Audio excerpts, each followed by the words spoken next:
Nyamema ena nwumre mekyia mu nyina ewo ye ne Awurade Yesu Kristo edimu begim se Kristo tumi ne nadom nti obom ne matiefo nyina ho ban ena daji so yesre Kristo se wonyina ne tumi ne nadom so emekasa nkyere ne ma omo sunsum konkron ni yekan ewo ena de suade enemu na omo ye munti ase na omo ye so ahoɔden a ebetim de pintin akosie wie na nche opie tum na munyamu a ya anya iraba ne doba Jesus timu amen. Ena ye di suade no ya to din ewo ye nkase ya kan kasem se prese ubenya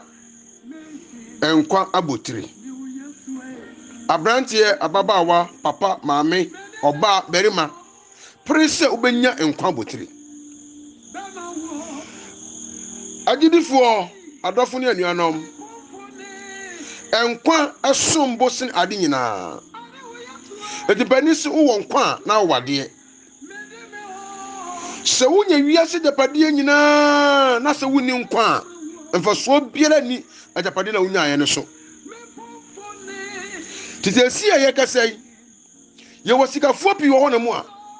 kade obedie enye ne problem but essence won ya pomodin ntino kokwa obedie mpo ne de fa na hwinim na so kanya sa na tie nti ya kire se enkwa asombo sin ade nyina na sese enkwa no a Kristo kasa kire ho no se yemprese ebenya enkwa botire no enye sese nkwa ewo mu dabi Bible me ati ase se me no mienu ye ahoho na manfrafo watenso ase ase so ye ni kuro bi atena hoda wa ha eno nti ye wu achi no ye wo ba bi ko na kwa ne ye mienu enti owu achi no wo wi ase fra achi no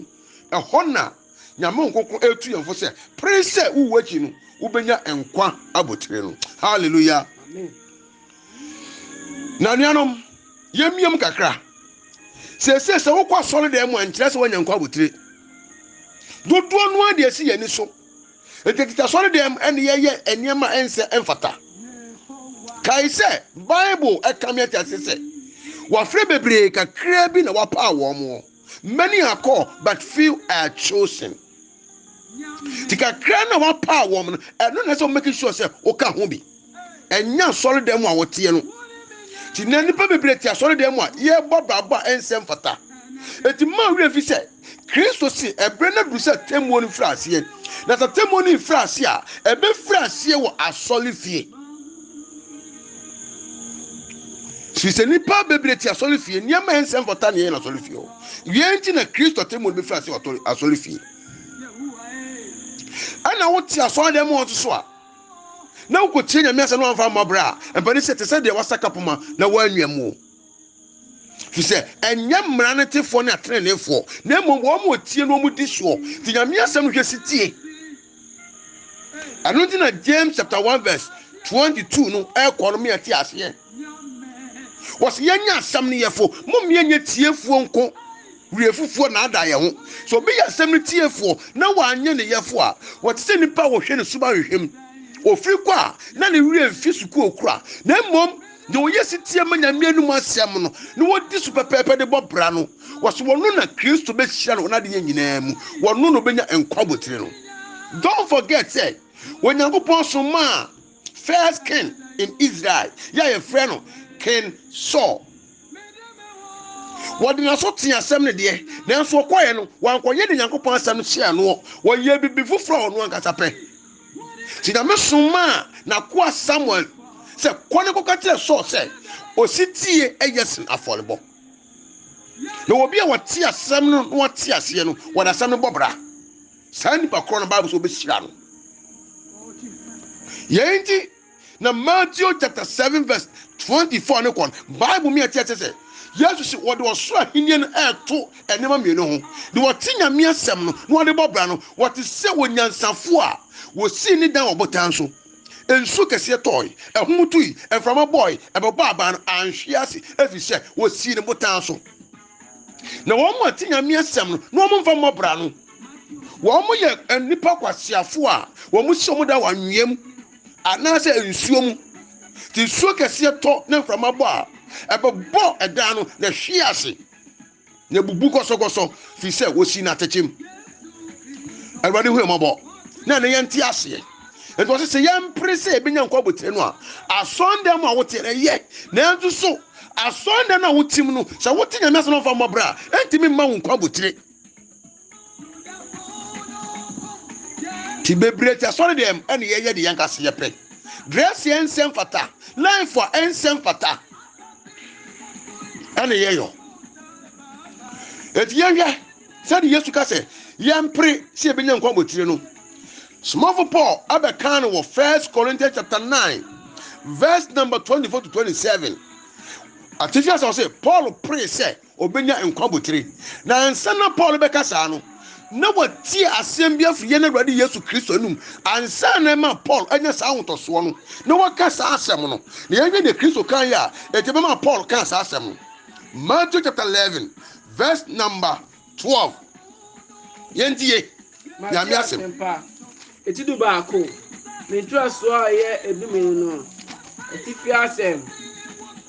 ɔsɛ Yesu di Yohane ho adanse ne ntie na efiri osuboni Yohane brɛ so de besi yɛntie asɛm wa fi yɛ na gye nkɔpa Jesus Christ anum na ɛba wɔsɛ efiri osuboni Yohane brɛ so ba no wɔyɛ ɔsoro ahenni no ho adeɛ ani brɛ so wɔyɛ ɔsoro ahenni no ho adeɛ wɔ ani brɛ so na wɔn a wɔn ani abrɛ na wɔn a wɔn ani abrɛ saa nso so no ɛfa no ahoɔden so hallelujah eti wodɔfo mi busa sɛ asɔndan mu a woteɛ no eti w'ani abere sɛ wopɛ daa nkwa ɛno ne aduaman no ɛno ne akayɔ no ɛno ne dressing ɛnsɛm fata no ɛno life huhuhu no ɛno ne mmɔwura watoɔtoa so no ɛno ne w'ani so tɛtɛ watoɔtoa so nanaa ɛno ne the all kinds of life a wobɔ no busa sɛ life a wobɔ no enti nkwagye wɔ mu wobɛtumi anya nkonimma bɔtire no yɛbɛtumi abɔ nkonimma bɔtire nanaa mmɛmma werɛ fi sɛ mpani se sɛ bɛdi akodi fata no a ɛfata no akono ɛnɛ dodoɔ no akɔ sɔre fie because of ekunu ɛyere adwuma akwantuo sɛ wotu kwan kyɛ sɛ wanya daa nkwa wonya wiase na manya hwere kra mfasoɔ bi ani so botaeɛ bɛn na de te asɔre dɛm botaeɛ bɛn na de kɔ asɔreɛ ɛnna werɛ wo sɛm kora sɛ aberante baba a wɔkɔ asɔre dɛm mu a na wafa pipa afa pen ɛnyɛ sɛ ɔkɔtwe quotation si o ɔkɔgye $2 2 sure loto number na ɔkɔgye hwɛ the kind of life a nipa live no asɔre dɛm ɛti deɛ woyɛ wobɛnya nkonimma bɔtire no Bible say first boni hwane brɛ so ba no wɔsɔ yin efa na niade so na wɔn woni abere fa na hoɔden so ti woni abere mema wi amfi o dodo no agu asɔre dɛm ya bra ba ya bɔ no kyɛ sɛ ya nam kwankɛsie no mu na wɔn mo nam kwankɛsie no wɔn mo nkɔ heaven no kwankɛsie no a wɔti asɔre dɛm na de opɛ bia na wɔyɔ no ɛkɔ kɔ wie bɔ nsam gyam ti wɔta asɔre dɛm wɔtwe mpona wɔta asɔre dɛm wɔdi kɔnkɔnsa wɔta asɔre dɛm wɔbɔdua wɔta asɔre dɛm wɔyɛ aka it is said in Galatians chapter 5 verse number 19 to 21 no honam nyuma no wɔta asɔre dɛm bi ɛnyɛma wɔyɛ nyinaa no ɛkyerɛ sɛ wɔyɛ honam ni ya wɔnyi Kristo so ni na Bible say wɔn ma yɛ saa nneɛma nyina so wɔnya nkonimma botire no wɔnya dan kwa ɛkwankɛsie no no ano do hwɛ the Matthew chapter 7 no verse number 13 no and 14 kan ya wɔse ɔkwan hihia ɛne deɛ kɔ nkwam na ɔkwan yɛ so ne kwan yɛ tena ne deɛ ɛkɔ wɔ sɛyɛ mu na wɔn na ehunu no ɛdɔɔso na kwan hihia no ɛne kwan teɛteɛ no ɛne deɛ kɔ nkwam wɔn na ehunu no ɛsa ɛna kristofoɔ ɛna twe manso akɛseɛ mɛsɛ sɔndɛm a wɔteɛ no and qualify so called heavy on. If you have to see what Fred because crab no power more.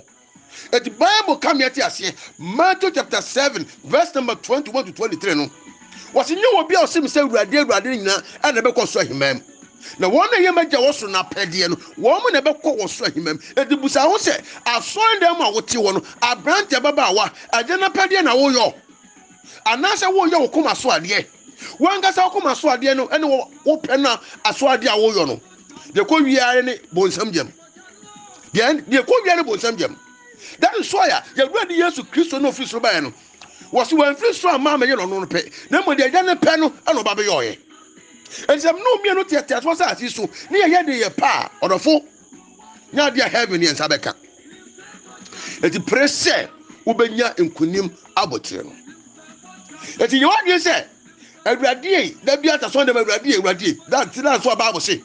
ada no enipa bebre beka ti awurade se awurade ya mfa wudi anhyen kom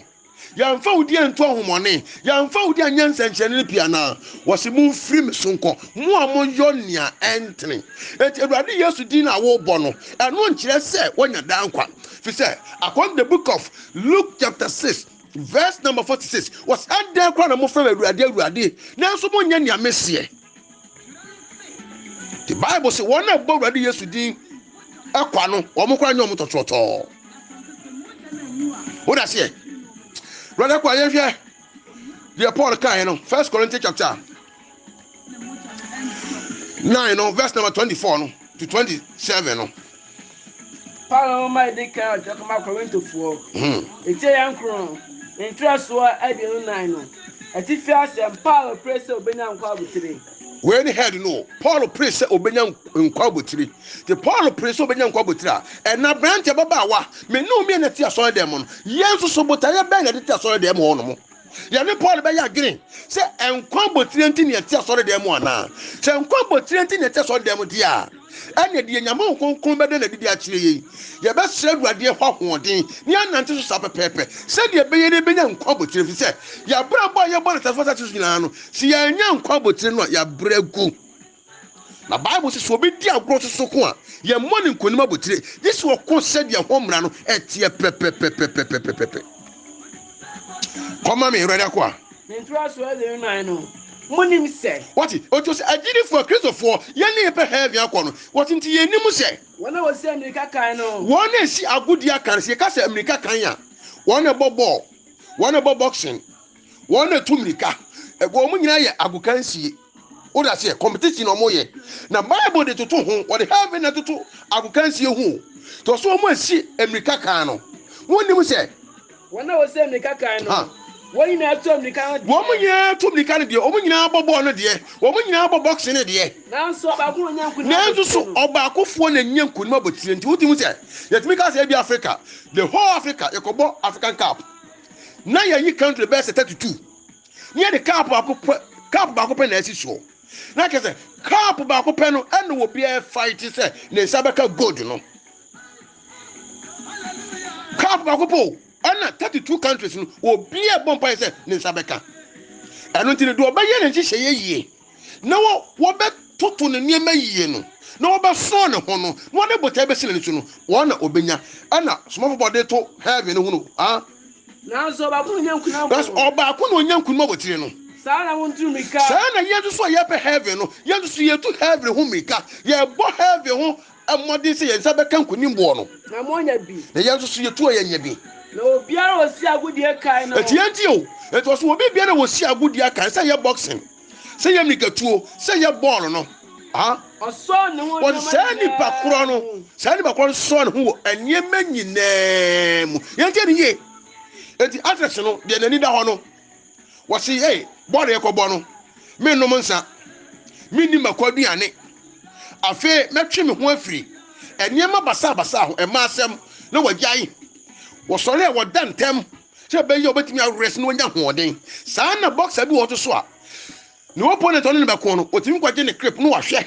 se de kwa so ko na fe wo no so nam so asua aye training hard fi se wo da si na ni so se boxing no okobo no wo hia bibia se gold no nko a on se tie no ko so e oso ne ho aniema nyina what to omo exisa agudia kansie no wo mo som wo aniema nyina mu aniema ebetwe ne botaya sa akire no wo yi ne ho firi ho na won die honam fam o na wo mo die wo ye sa aniema de pe honam abotire na wo anya abotire sai wonya na so mo nya abotire na abotire ne sai ti ye hwei se Maradona wo je tatis bebrebe what best wo ji bi na so Maradona ewiase nyina won ne nim ball no se na botire ogie no Madonna and can't as a form. Then was I say, I'll be telling you and I fa. Just what the other Aka. What bet me called Bobo. No gold medal, there be man crown. Park is so one ira. And a barbican was a way crown artist for no. One saw one more. No me yet determined, say, one back Sabaka, who now from about 3 gold, no. Was so munya, a say. Now, she had determination, or many cause animal. And mean, that's what me cause animal. Now, me no me no yep heaven. To us almost so more and near many now. Cause what? Santi. What's in the Santi? Media. Aha. America with you. It was a Santi. Well, no position. America word to what fancy having a quantum, having a brother or one, or fancy American word to. Media. America with you. Mintunas suma go tunas suma go tun say the word dia grow and say okoja na afo da bi nkutukua me boy kotukua wo bo boxing na wo bo no me mon say the obro from wo mon say the wo bo to twede ne fan from akwa wo to twede na e ka no opponent in straight what do you say wo bon point say the be ya obe no ko no knockout eye ni biri so enya ho grow so heavy no to see e fosu boni ha na biri so ban heavy ya fa na ni biri so na o mo mani abiri fa na hode so tikotoku a obo no wo mo se do bobo mframamu dem wo body component no koi nemo me shame ni padua ho ya wo share ni padua ho ya di no wo mfa wo ne so hwe beto no amane de beto no wo de sire se heaven ne botaye enti de bebe biara no o mani mu na bam ena Christopher nche ne abamu abu odofo to wo share ni padua ho mete said ye no opponent boxer no so bobo ne nfi o so bend o wo ne de wo pa ne knockout for no twede en be bono no ordinary to no ja na ho everybody may say nda so ne da koi o se me se ni pedi ahwo ya wo se ni pedi ahwo ya na wodi ni nya American sem na kire bi no wo bre wo kan sem pa na kire bi mu no wo no so anya ne ho de emfra amen hallelujah amen eteno no etian so yama ya ni na sa ne ma no so bi na yan so yan so ya ho awa ne ma nyina ho ade biara amma me no mienu yansan ka nkunim bo no yantwe ho mfiri ho ya de part 2 no abeba wo ye part 1 preso benya nkwabotire no part 1 yesu ama ya de part 2 no abeba mosomfo awurade akoa Samson agye abrimponi Kristo entine nim kire matiefo nyina ono muamo na womam sunsum ahoden na mfa se da kodie titi biara awurade nta yachi na wonyire achi gina pa na nkunuma botire no onfa mmɔ ne mba na ye nyina da Kristo bepiere no monyam tumi mu no ya nyatra bia pa am ye kra ne doba Jesus Christ di mu adum nti amen amen mama ba